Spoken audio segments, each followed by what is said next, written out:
Hi friends, welcome to our channel. In the video staff notation எப்படி read பண்றது அதை பார்த்து நம்ம எப்படி வாசிக்கிறது அப்படிங்கறத பத்தி தான் இந்த கிளாஸ்ல பார்க்க போறோம். வாங்க வீடியோக்குள்ள போலாம். பியானோ டியூட்டோரியல் சீரிஸ்ல இதுதான் நீங்க பார்க்குற ஃபர்ஸ்ட் வீடியோவா இருந்தா ப்ளீஸ் என்னோட ப்ரீவியஸ் வீடியோஸ் எல்லாம் பார்த்துட்டு வந்துருங்க.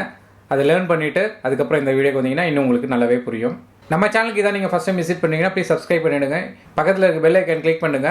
என்னோட வீடியோ அப்டேட்ஸ் எல்லாம் உங்களுக்கு நோட்டிஃபிகேஷனாக கிடைக்கும். இப்போ இது வரைக்கும் நம்ம என்ன பார்த்துருக்கோம் அப்படின்னு ரிவைஸ் பண்ணோம்னா கீஸ் பற்றி சொல்லி கொடுத்தேன். கீஸ் வந்து என்னென்ன கீஸ் சிடிஎஃப்ஜி அப்புறம் பிளாக் கீஸோட நேமிங்லாம் வந்து அடுத்த இதில் சொல்லி கொடுத்தேன். அதுக்கப்புறம் சி மேஜர் ஸ்கேல் எப்படி வாசிக்கிறது அப்படிங்கிறத பற்றி பார்த்தோம். அதில் நிறைய எக்ஸசைஸ் சொல்லி கொடுத்துருக்கேன். அதெல்லாம் ஈஸியாக தான் இருக்கும். அதனால் ஒரு 2-3 டைம்ஸ் பண்ணிவிட்டு விட்டுறாதீங்க. திரும்ப திரும்ப நிறைய ப்ராக்டிஸ் பண்ணணும். ப்ராக்டிஸ் பண்ண தான் உங்களுக்கு அதோட எஃபிஷியன்சி புரியும். பின்னாடி யூஸ் பண்ணுறதுக்கு ரொம்ப ஹெல்ப்ஃபுல்லாக இருக்கும். இந்த வீடியோவில் அடுத்த ஸ்டெப் வந்து நம்ம என்ன பண்ண போகிறோன்னா, இப்போது நம்ம பார்த்தது வந்து இப்போ சிடிஎஃப்ஜிஏபிசி இங்கிலீஷ் லெட்டர்ஸ் யூஸ் பண்ணி நோட்ஸ் பார்த்தோம். பட் நீங்கள் ஒன்று புரிஞ்சுக்கிட்டிங்கன்னா தெரியும், இது இங்கிலீஷ் லெட்டர்ஸ். ஸோ மியூசிக்கு வந்து உங்களுக்கு வந்து லாங்குவேஜ் ரொம்ப முக்கியமா அப்படின்னா, இப்போ இங்கிலீஷ் தெரியாதவங்க ஸோ ஏபிசிடி கூட தெரியாதவங்க இருக்காங்க. பட் இங்கிலீஷ் கற்றுக்க முடியாதா அப்படின்னா கிடையாது. இன்னொரு யுனைக் லாங்குவேஜ் இருக்குது, அது வந்து சைன் லாங்குவேஜ். இப்போ சைன் லாங்குவேஜ் பார்த்தீங்கன்னா நீங்கள் இப்போது எக்ஸாம்பிள் எடுத்துங்க, டிராஃபிக் சிக்னல் எடுத்துங்க. டிராஃபிக் சிக்னல் என்ன பண்ணுறாங்க, உங்களுக்கு கலரிங் சிஸ்டம் யூஸ் பண்ணுறாங்க. ஸோ அது வந்து எல்லாத்துக்குமே புரியும். அதே மாதிரி உங்களுக்கு அங்கங்கே சைன் போர்ட்ஸ் வச்சுருப்பாங்க இல்லைங்களா ரோட்டில். ஸோ அதெல்லாமே பார்த்தீங்கன்னா உங்களுக்கு எல்லாமே சிம்பாலிக்காக தான் இருக்கும். ஸோ சிம்பாலிக்காக இருக்கும்போது படித்தவங்க படிக்காதவங்க, தமிழ் தெரிஞ்சவங்க இங்கிலீஷ் தெரிஞ்சவங்க அந்த மாதிரி பேதம் இல்லாமல் எல்லாத்துக்குமே புரியும். ஸோ அந்த மாதிரி மியூசிக்லேயும் ஒரு மெத்தட் இருக்குது, that is called staff notation. So staff notation அப்படிங்கிறது நத்திங் பட் உங்களுக்கு வந்து ஒரு 5 லைன்ஸ், நீங்கள் 4 லைன்ஸ் வந்து இங்கிலீஷ்க்காக ப்ராக்டிஸ் பண்ணியிருப்பீங்க நீங்கள் படிக்கிற காலத்தில். ஸோ அந்த மாதிரி 5 லைன்ஸ் வரும், அதுக்கு பேர் தான் ஸ்டாஃப். அதுக்கப்புறம் இப்போ வந்து இதில் வந்து நம்ம பிக்சர்ஸை வந்து மென்ஷன் பண்ணுவோம். அந்த பிக்சர்ஸ் மென்ஷன் பண்ணுறதை பொறுத்து நம்ம பார்த்துக்கிட்டே ஈஸியாக நம்ம பண்ண ஆரம்பிச்சிடலாம். ஸோ அது வந்து அவ்வளோ கஷ்டம் கிடையாது. நான் ஸ்டெப் பை ஸ்டெப்பாக போகிறேன், உங்களுக்கு சில எக்ஸசைஸும் கொடுப்பேன். ஸோ அதெல்லாம் நீங்கள் ப்ராக்டிஸ் பண்ணிங்கன்னா ரொம்பவே ஈஸியாக நம்ம அதை கற்றுக்கலாம். பின்னாடி அதை பேஸ் பண்ணி சில லெசன்ஸும் நான் கற்றுத்தரேன். ஓகே, ஸோ இதுக்கு பேர் வந்து ட்ரிபிள் கிளஃப். இந்த சிம்பிள் நீங்கள் நிறையவே பார்த்துருப்பீங்க. மியூசிக் எங்கெல்லாம் மென்ஷன் பண்ணணும்னு நினைக்கிறாங்களோ அப்போ இந்த சிம்பிள் யூஸ் பண்ணுவாங்க. ஸோ இது வந்து நமக்கு டெக்னிக்கலாக தெரிஞ்சுக்கணும் அப்படிங்கிறதுக்காக பார்த்தீங்கன்னா இது triple clef. So triple clef அப்படிங்கிறது வந்து ட்ரிபிள் இஸ் நத்திங் பட் கொஞ்சம் sharp notes, higher frequency, mid ரேஞ்சிலேருந்து ஹை ஃப்ரீக்வன்சி வரைக்கும் போகும். ஸோ அந்த நோட்ஸ் எல்லாம் உங்களுக்கு ட்ரிபிள் கிளஃபில் வரும். நம்ம கீபோர்டில் சொல்லணும் பார்த்தீங்கன்னா மிடில் சி சொன்னோம் இல்லைங்களா. ஸோ மிடில் சிக்கு அப்புறம் வர ரைட் சைடு கம்ப்ளீட்டாக எல்லாமே ட்ரிபிள் கிளஃபில் தான் வரும். பியானோவில் இன்னும் ரேஞ்ச் ஜாஸ்தி ஆகும். ஸோ மிடில் சி தான் பிரிக்கிறது உங்களுக்கு. இது வந்து பேஸ் கிளஃப். இந்த பேஸ் கிளஃபில் வந்து உங்களுக்கு மிடில் சிக்கு டவுன்லேருந்து வரும். So bass clef, so left hand use பண்ணுறதுக்குலாம் இது யூஸ் பண்ணலாம். ஸோ இப்போதைக்கு பேஸ் கிளஃப் நான் சொல்லி தர போகிறதில்ல. பேஸ் கிளஃபோட சிம்பிள் தெரிஞ்சுங்க. பின்னாடி ட்ரிபிள் கிளஃப் நல்லா தரவு பண்ணதுக்கப்புறம் நம்ம பேஸ் கிளஃபுக்கு போகலாம். இது வந்து ஸ்பேஸ் நோட்ஸ். ஸ்பேஸ் நோட்ஸ் அப்படின்னா இப்போ 2 லைனுக்கு நடுவில் டச் பண்ணுற மாதிரி இருக்கும், அதுதான் வந்து ஸ்பேஸ் நோட்ஸ். ஸோ இது வந்து மொத்தமாக ஒரு ஸ்டாஃபில் வந்து 4 ஸ்பேஸ் நோட்ஸ் நீங்கள் போடலாம். ஸோ 4 ஸ்பேஸ் நோட்ஸ் வந்து நீங்கள் எப்போவுமே கவுண்ட் பண்ணும்போது டவுன் பாட்டம் டு டாப் தான் நீங்கள் கவுண்ட் பண்ணணும், லைக் நம்ம மாடிப்படி மாதிரி. ஸோ அப்படி பார்த்தீங்கன்னா ஃபஸ்ட்டு ஸ்பேஸ் வந்து F, second space A, third space C, fourth space E. So இந்த ஃபேஸ் அப்படிங்கிற வார்த்தையை நீங்கள் ஞாபகம் வச்சுக்கிட்டிங்கன்னா இதை ஈஸியாக நீங்கள் கண்டுபிடிச்சிடலாம். ஸோ நெக்ஸ்ட்டு வந்து லைன் நோட்ஸ். லைன் நோட்ஸ் அப்படின்னா ஸோ ஸ்பேஸ் நோட்ஸ், ஃபேஸுங்கிற வார்த்தை உங்களுக்கு தெரிஞ்சாலே போதும், ஈஸியாக நீங்கள் கண்டுபிடிச்சிடலாம். ஸோ ஆர்டர் எப்படி இருக்குன்னா ஒரு ஸ்பேஸ், ஒரு லைன், ஒரு ஸ்பேஸ், ஒரு லைன், ஒரு ஸ்பேஸ், ஒரு லைன், இந்த ஆர்டர் தான் வரும். ஸோ இப்போ நீங்கள் பார்த்தீங்கனாலே தெரியும், எஃப்க்கு அப்புறம் ஜி இல்லை. ஸோ எஃப்க்கு அப்புறம் வர்ற லைன் வந்து ஜி. ஸோ எஃப்க்கு முன்னாடி உள்ள லைன் வந்து இ. அதுக்கப்புறம் ஏ வருது ஸ்பேஸ் நோட்ஸ். ஏக்கு அப்புறம் வர்ற லைன் வந்து பி.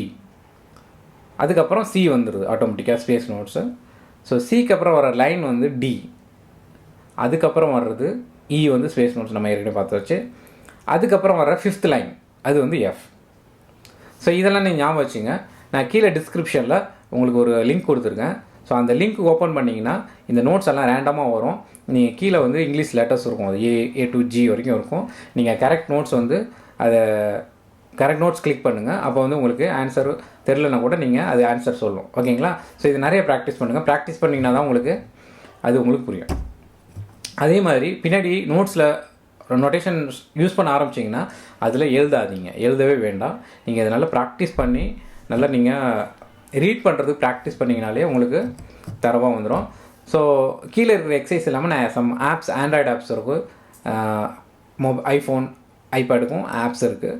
ஸோ அதுக்கும் நான் கீழே டிஸ்கிரிப்ஷனில் லிங்க் கொடுத்துருக்கேன். ஸோ அதை பார்த்து நீங்கள் இன்ஸ்டால் பண்ணிக்கிட்டிங்கன்னா அதுலேயும் நீங்கள் யூஸ் பண்ணிக்கலாம். இப்போ வந்து நம்ம என்னென்ன நோட்ஸ் அப்படின்னு பார்த்தாச்சு. ஸோ என்னென்ன நோட்ஸ் பார்த்தது மட்டும் இல்லாமல் நம்ம என்ன பண்ணணும் அடுத்து, இப்போ நம்ம வந்து இந்த நோட்ஸ் கண்டுபிடிச்சாச்சுனாலே போதாது நமக்கு. இப்போ ஃபார் எக்ஸாம்பிள் இப்போ நம்ம ஜிங்கிள் பெல்ஸ் பார்த்தோம் இல்லைங்களா? ஜிங்கிள் பெல்ஸ் எப்படி ப்ளே பண்ணோம்? ஸோ இப்போ பார்த்தீங்கன்னா இ. ஸோ தேர்ட் நோட்டு வந்து நான் என்ன பண்ணியிருக்கேன், கொஞ்சம் சஸ்டெயின் பண்ணியிருக்கேன், அதாவது கொஞ்சம் லெங்க்த்தியாக வாசிச்சிருக்கேன் இல்லையா? ஸோ எவ்வளோ நேரம் ஹோல்ட் பண்ணணும் அப்படிங்கிறது ரொம்ப முக்கியம். ஸோ அந்த விஷயத்தை சொல்கிறது தான் நம்ம இப்போ அடுத்த பார்க்க போகிற விஷயம், நோட் லெங்த் அல்லது டியூரேஷன் ஆஃப் நோட்ஸ்ன்னு சொல்லலாம். ஸோ நம்ம எல்லாமே பேஸ்டு வந்து ஒரு சர்க்கிள் பேஸ்டு தான் இருக்கும். ஸோ வெறும் சர்க்கிள் மட்டும் இருந்ததுன்னா அது வந்து செமிப்ரீவ்னு பேர். இது Italian name. So Italian name ஏன் நம்ம சொல்கிறோம் அப்படின்னா கண்டிப்பாக அவசியம் அப்படின்னா, எக்ஸாம் நீங்கள் பின்னாடி போகிற மாதிரி இருந்தால் கம்ப்ளீட்டாக இட்டாலியன் நேமில் தான் யூஸ் பண்ணுவாங்க. Particularly Trinity college of music London based colleges எதுவாக இருந்தாலும் கிரேட் எக்ஸாம்ஸில் அவங்க இட்டாலியன் நேம் யூஸ் பண்ணுவாங்க. ஸோ இட்டாலியன் நேம் நீங்கள் கண்டிப்பாக தெரிஞ்சுக்கணும். ஸோ வெறும் சர்க்கிள் மட்டும் இருந்ததுன்னா அது வந்து செமிப்ரீவ். அது வந்து 4 கிராச்சட் பீட்ஸ்னு சொல்லுவாங்க. அதாவது 4 பீட்டுன்னு இப்போதைக்கு வச்சுங்க. ஸோ நான் இப்போ வந்து ஆர்கன் சேஞ்ச் பண்ணியிருக்கேன். ஏன் அப்படின்னா உங்களுக்கு அந்த லெங்க் புரியணுங்கிறதுக்காக. நான் ஏற்கனவே சொல்லியிருக்கேன், இந்த டைம் சிக்னேச்சர் அப்படிங்கிறது ஒரு சைக்கிள் மாதிரி வரும். நார்மலாகவே 4 பீட்ஸ் தான் வந்து ஜென்ரலாக சைக்கிளில் வந்துட்டுருக்கும். ஸோ 1 2 3 4 1 2 3 4 1 2 3 4. ஸோ இந்த மாதிரி போகும். ஸோ இந்த மாதிரி 4 போகுது இல்லைங்களா? இது பேர் டைம் சிக்னேச்சர். 4 டைம் சிக்னேச்சர்னு சொல்லுவோம். ஸோ 4 டைம் சிக்னேச்சர்னால் 4 கிராச்சர்ட்ஸ் பெர் பார். அதை பற்றி டீட்டெயிலாக நான் இப்போ எக்ஸ்பிளைன் பண்ணுறேன் உங்களுக்கு. இப்போதைக்கு ஜென்ரலாக 4 தான் வரும். ஸோ 4 4 பீட்ஸ் ஒரு பாருக்குன்னு ஞாபகம் வச்சுங்க. ஸோ அந்த மாதிரி 4 வந்து ஒரு செமிப்ரீவ் வந்து எப்படி வரும் அப்படின்னு பார்த்தீங்கன்னா, இப்போ வருங்க 1 2 3 4. ஸோ 1 2 3 4 1 2 3 4. ஸோ இந்த மாதிரி 4 பீட்ஸுக்கு வந்து நீங்கள் என்ன பண்ணணும்னா ஹோல்ட் பண்ணணும். அடுத்தது வந்து மினிம்னா ஸோ அதுக்கு அப்படியே ஹாஃபாக குறைஞ்சிரும். 2 பீட்ஸ் மட்டும் நீங்கள் வாசிக்கணும்.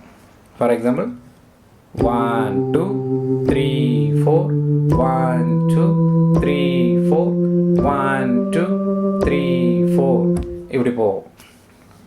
இப்போ அடுத்து வந்து கிராச்சட் வந்து மினிக்கு அப்படியே ஹாஃபில் வரும். ஸோ 1 பீட் வரும். ஆக்சுவலி இந்த 4ங்கிறது இந்த கிராச்சட்டை தான் குறிக்கும். ஸோ 1 2 3 4 1 2 3 4. ஸோ ஒரு பீட்டுக்கு ஒரு நோட் நம்ம வாசிக்கணும். சரி, இப்போ அடுத்து வந்து பார்த்தீங்கன்னா இது இந்த ஒரு 3 தான் நம்ம அதிகமாக பார்க்க போகிறோம் இப்போதைக்கு. பட் இருந்தாலும் அடுத்து நம்ம தெரிஞ்சுக்கலாம். ஸோ அடுத்து கிராச்சட்டுக்கு அடுத்து கொய்வர் ஒரு சின்ன ஃப்ளாக் ஒன்று ஆட் பண்ணியிருப்பாங்க. ஒரு பீட்டுக்கு 2 நோட் பண்ணணும், அதாவது ஹாஃப் த பீட். ஸோ இப்போ பாருங்கள். ஸோ அதை நம்ம வந்து கவுண்ட் பண்ணும்போது 1 and 2 and 3 and 4 and அப்படின்னு சொல்லுவாங்க. ஸோ இதுவும் நம்ம கொய்வருக்காகவே தனியாக லெசன்ஸ் பார்ப்போம், 8 நோட். ஸோ அதில் நம்ம டீட்டெயிலாக பார்க்கலாம் அந்த கவுண்டிங் மெத்தட்லாம். ஸோ இப்போ வந்து அதை வந்து ஜென்ரலாக எப்படி பண்ணலான்னா, ஸோ 1 2 3 4 1 2 3 4. ஸோ ஒரு பீட்டுக்கு நான் 2 நோட்டு வாசிச்சிருக்கேன். சரிங்களா? ஸோ இதை பேஸ் பண்ணி இதுதான் ரொம்ப பேசிக் இது உங்களுக்கு. ஸோ இதை நீங்கள் நல்லா தரவாக புரிஞ்சுக்கணும். நான் அந்த கொடுத்த எக்ஸசைஸை வந்து நீங்கள் பண்ணுங்கள். அந்த ஆப்ஸ் எல்லாம் இன்ஸ்டால் பண்ணி நிறையவே ப்ராக்டிஸ் பண்ணுங்கள். நிறைய ப்ராக்டிஸ் பண்ண தான் உங்களுக்கு அதோட யூசேஜ் உங்களுக்கு புரியும். ஸோ நம்ம வந்து அதுக்கப்புறம் வந்து நெக்ஸ்ட் கிளாஸில் அந்த சின்ன சாங்ஸ் வந்து நம்ம நோட்டேஷன்ஸ் பேஸ்டு சாங்ஸ் வந்து நம்ம எப்படி பண்ணுறதுன்னு நான் சொல்லித்தரேன். இந்த வீடியோ உங்களுக்கு ஹெல்ப்ஃபுல்லாக இருந்திருக்கும்னு நம்புகிறேன். இந்த வீடியோ பிடிச்சிருந்தா ப்ளீஸ் லைக் பண்ணுங்கள், ஷேர் பண்ணுங்கள் முடிஞ்ச அளவுக்கு. முக்கியமாக உங்களோட கமெண்ட்ஸ் வந்து நீங்கள் கொடுங்க. நான் வந்து ஆன்லைன்லேயும் கிளாஸஸ் எடுத்துகிட்டு இருக்கேன். ஸோ உங்களுக்கு ஆன்லைனில் கிளாஸஸ் வேணும் அப்படின்னா நீங்கள் என்னோடய வாட்ஸ்அப் நம்பர் ஷேர் பண்ணியிருக்கேன், மெசேஜ் மட்டும் பண்ணுங்கள், நான் உங்களுக்கு கால் பண்ணுறேன். உங்களுக்கு ஒரு இண்டிவிஜுவல் கிளாஸஸ் கூட நான் எடுத்து தரேன், 1 or 2 கிளாஸஸ். ஸோ அதுக்கும் நீங்கள் எனக்கு காண்டாக்ட் பண்ணலாம். இன்னொரு வீடியோவில் நம்ம சந்திக்கலாம். நன்றி, வணக்கம்.